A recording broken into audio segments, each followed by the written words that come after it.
Hey, what's up? This is Ryan coming to you again about some neat technology that could hugely increase business operations at your own startup company.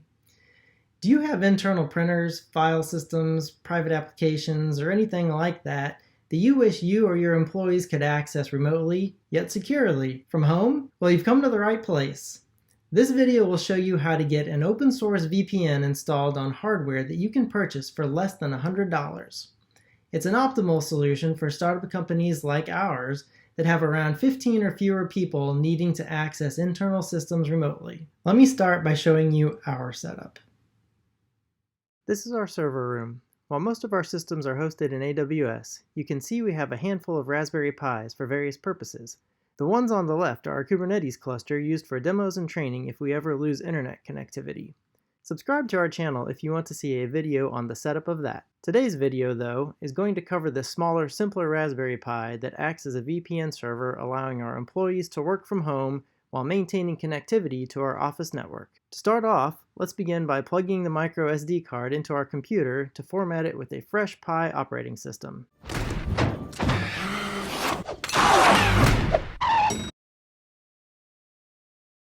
To download and install the Raspberry Pi operating system, open a new browser and go to raspberrypi.org. On their website, locate and click on the Downloads link. In my case, I'm going to choose the installer for the Mac OS. You'll also see installers for different operating systems here as well. After the installer has downloaded, open or run the installer file. In my case, since it's a Mac, it's as simple as choosing Open and then dragging the application icon to the Applications folder. Then, in a new Finder window, open up Applications and double-click on Raspberry Pi Imager to start the app. Uh-oh, wait, what? This thing came from the internet? Of course, where else did you expect it to come from? Click Open to continue. Once the application finally comes up, click on Choose OS to select the operating system we want to install on the Raspberry Pi. As you can see, the recommended one comes with the desktop included. We don't really want that though. So instead, choose Raspberry Pi Other, and on this screen, you'll see a list of available Raspberry Pi operating systems. In our case, we want to choose the one with no desktop environment. As you can see, it takes up a whole lot less space than the version that has the desktop included. So click on Raspberry Pi OS Lite, and then click on Choose SD card. Since we've already plugged it into our computer, we should see that as an option. Make sure you choose the SD card intended for the Raspberry Pi. Then lastly, click on the Write button to begin the process. It's going to ask for your password in order to proceed. This is merely so the application has access to the SD card. After you've typed your password, press Enter or click OK.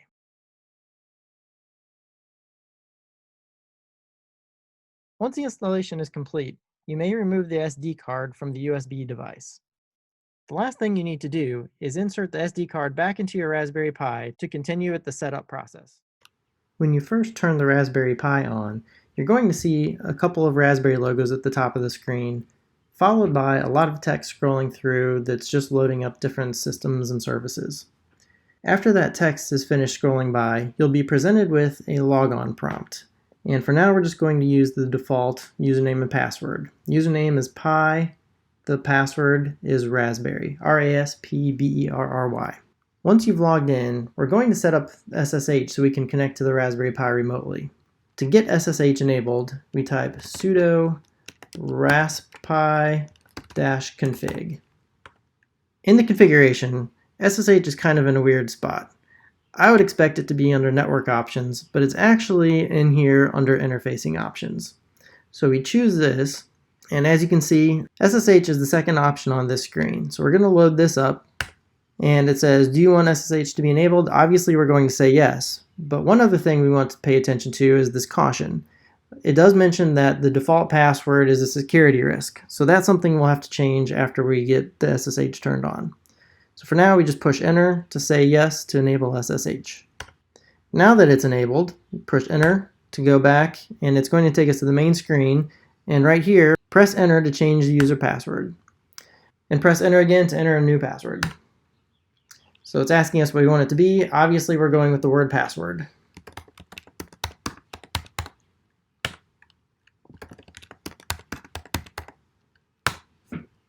Actually, that's not what I did.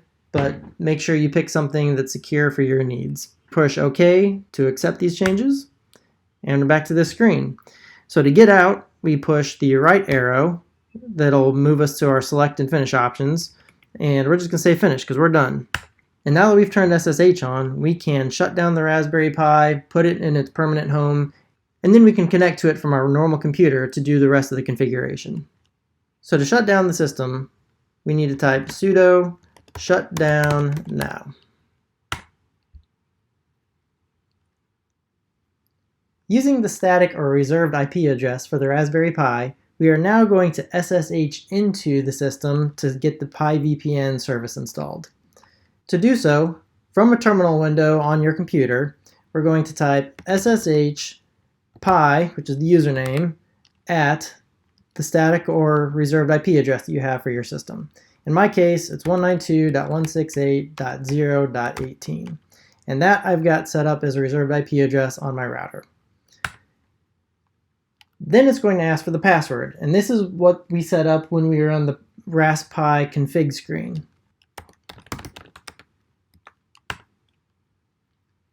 PiVPN can be found if we go to PiVPN.io. This website has lots of information, including the details of how to install PiVPN on your Raspberry Pi, as well as technical information, including different configuration options you can change along the way. For our purposes right now, we're just going to use this curl command at the very top of the page. So I'm going to copy this, and if I go back to the Raspberry Pi, all I have to do is paste that in. Installation of the PiVPN will take several minutes. So just sit back and I'll fast forward through the installation process until the next part where user input is required. Here we are at the first prompt. For this part, obviously we're just going to say OK. The next step is going to walk us through setting up the static IP for the Raspberry Pi. Since I'm doing this at the router level, I'm kind of going to skip through this part a little bit and just leverage DHCP. In your case, if you statically assign the IP address to the Raspberry Pi, you can leave that as is. If you haven't done either option, you can let the wizard walk you through getting the static IP address assigned to the Raspberry Pi for you. In my case, since I've configured the router to always assign the same IP address to the Raspberry Pi, I'm going to say, yes, I want to keep using DHCP. The next screen here is going to help us configure the user account on the Raspberry Pi that's going to retain all the VPN configurations we create. In our case, we only have the Pi user, so if we continue on, that's our only choice. Here we're just going to press enter to retain the Pi user as that option. For installation mode, we're going to stick with OpenVPN. To do that, we just press the down arrow and then the space bar to select that, and then we press enter to make our selection for OpenVPN.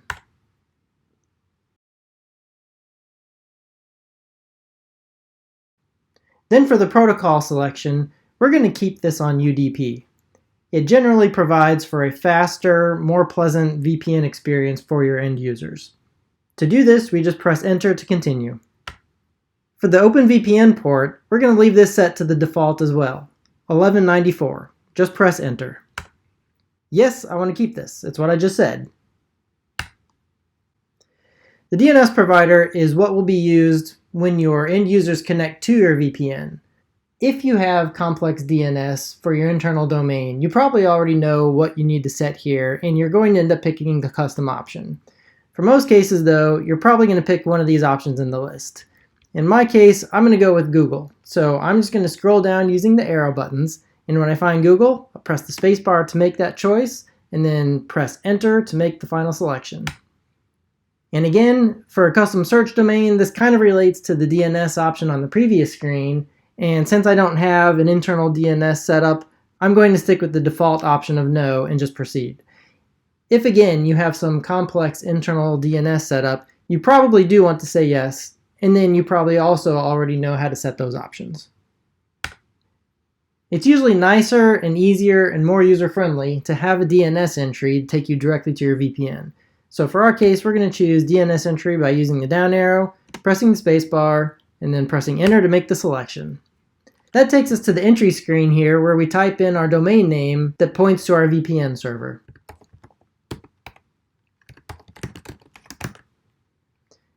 Once you've typed that in, go ahead and press enter to say OK. You'll get a confirmation screen here asking if that's correct. Most likely it is, but it's always wise to double check this one to make sure you typed it correctly. If it's good to go, press enter to say yes. This next screen for installation mode is basically asking if you want to use newer, more modern, and faster types of encryption versus older and slower encryption for VPN. If this is a new setup for your VPN system and you're going to have new clients connected to it, you more than likely want to say yes and use the new fast way. If you currently have older VPN clients connecting to your server, you probably want to say no to use the older RSA version of encryption. In our case here, we're just going to say yes to use the new one. For certificate size, as the screen kind of already says, 256 is a good recommended level and probably more than sufficient for our needs. So I'm going to keep this just by pressing enter and proceeding. Then on this screen, obviously, I'm just going to press enter to say OK while the PiVPN system generates those certificates.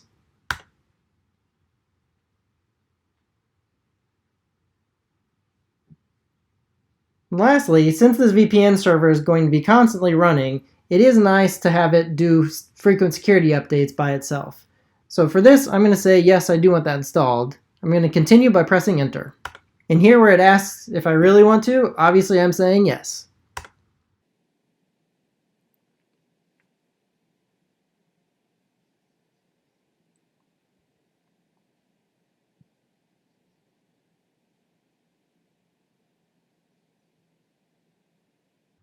The installation is now complete, and on the screen, it has information on how I can add new VPN users.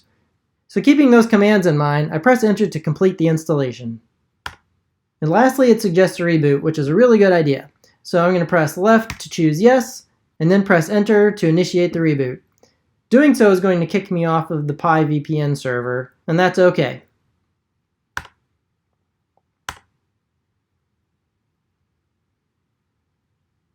There are some other configuration options that you might need to change for your use case on the PiVPN server. For more details of what those options are and what they do, please refer to the technical information section on the PiVPN website. You might also find more information on OpenVPN's website as well. Depending on what configuration changes you make, that may have an impact on the files that are created when you create a new VPN user. Some of these changes include things like how internet traffic is routed once the end user is connected to your network. After waiting just a few moments, the Pi server is probably rebooted, and we're going to try and reconnect to it so we can create our first VPN user. To do so, we just use that SSH command again. So SSH pi at, and then the IP address that you have either statically or reserved for the Pi server. And then again, it's going to prompt for the password. Once you've typed that in, you should see your prompt where it says Pi at Raspberry Pi. That indicates that you have successfully connected via SSH to your Pi server again. And once connected, if you type the command PiVPN and press enter, if all went well with the installation, you should see a screen similar to this. To add our first user, we're going to type PiVPN space -A and press enter. The system will then walk us through a series of prompts to create our first VPN user. The first prompt is the name for the client, so I'm just going to type my name and press enter. The next prompt asks how long the certificate should be valid for. In this case, it's roughly 3 years, and that's good enough for me, so I'm just going to press enter. The last prompt here asks for a password that the VPN user is going to have to type in when they first set up their VPN client to connect to this server. This should be a fairly secure password that no one else can guess. Make sure it's a strong and secure password. After typing that in and pressing enter, it's going to have you confirm the same password. And after you've verified that password, it should say that the user is successfully created. To confirm that, if I type PiVPN-L, that will give me a list of all users that have been created, including the server itself. So as we look here, the first entry is the server, And then after that are any users that we've created.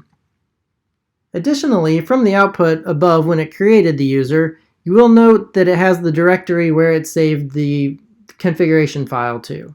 That's something that we're going to need to copy from the VPN server to our local system so we can hand out to our end users for their use. If we take a look at that directory,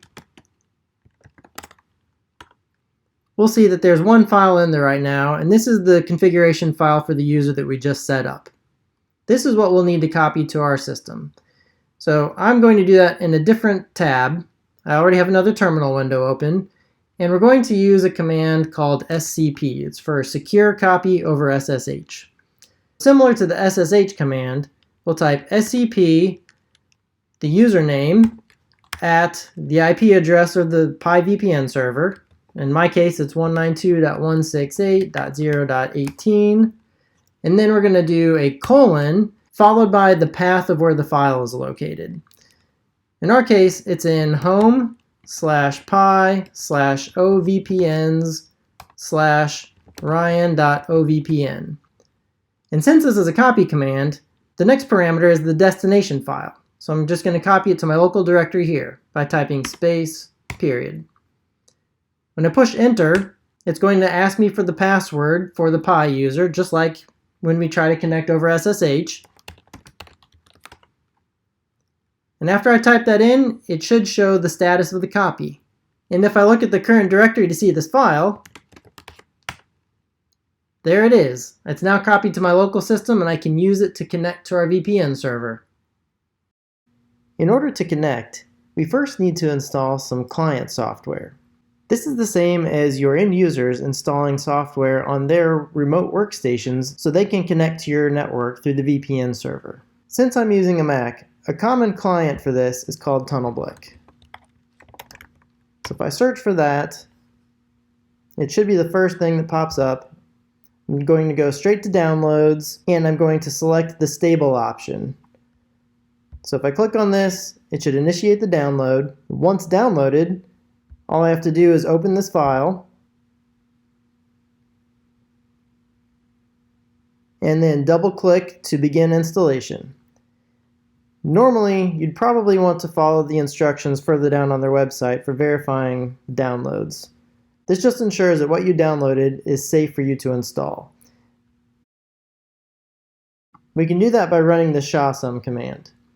I previously did that before recording this video, so I'm very sure that this download's safe, but I suggest you do this yourselves. So back to the installer, if I double click, it's going to show me this ridiculous message again saying it came from the internet. I know that, I just downloaded it. So I'm going to say open, and it's going to ask for my password.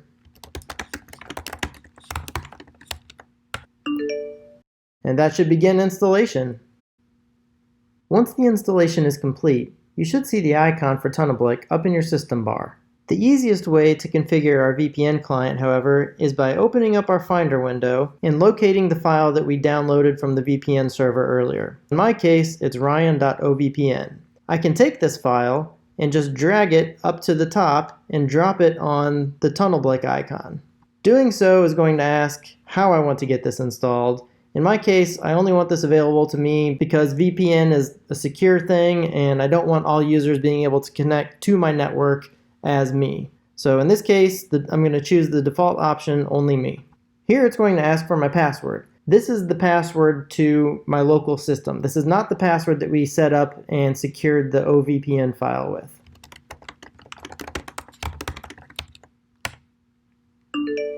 And that should bring up a message saying that the configuration was successfully completed.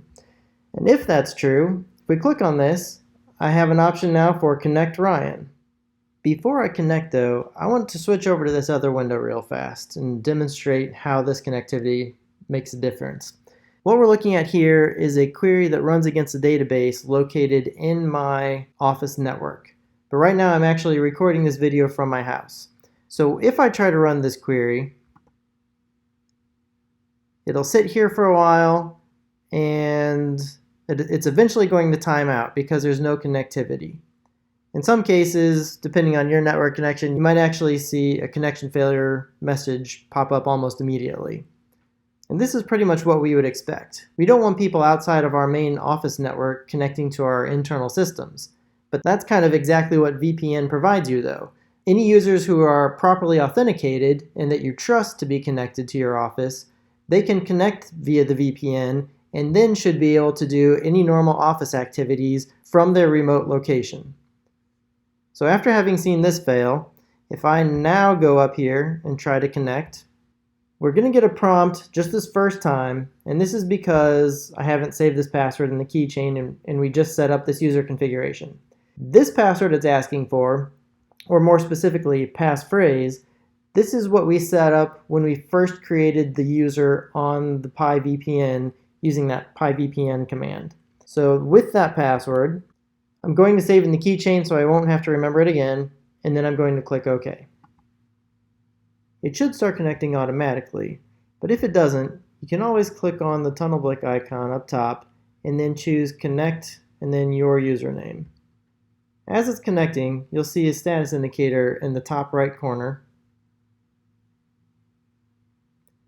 And once that's connected, this is where it gets really neat. That same query I was trying to run earlier, I am now connected to my VPN at my office, so when I try to run this, I will actually get some results coming back, just as if I were sitting there in the office. As you've just seen, I'm able to conduct day-to-day business operations even though I'm at home, thanks to this VPN connectivity. This functionality can easily help your business maintain operations if employees are unable to physically come into the office. A couple of things to note, however, about this startup scale VPN. Be sure to use strong passphrases when setting up VPN users, and avoid sending the generated user configuration files through public email. Better options could include putting it on a USB drive for them to copy, and then being sure that that file is deleted once they're done with the copy. Or you could leverage a secure file share platform like Box, Microsoft OneDrive, or Google Drive. Just don't be dumb about how you transfer the file to anybody. Remember, those configuration files that you created are just like passwords. Anyone that has it can potentially get into your VPN and onto your network. Secondly, depending on your internet connectivity options, you might experience slowness in your normal activities while connected through VPN. Once connected, you are at the mercy of the upload bandwidth of your office. You can get more information on OpenVPN's website on how to route traffic if this becomes an issue for you. Check the video's description for links to Raspberry Pi hardware, kits, and other resources that we covered in this video. And as always, please subscribe to our channel to get notified of other cool how-to videos we'll come up with. Thanks again for watching.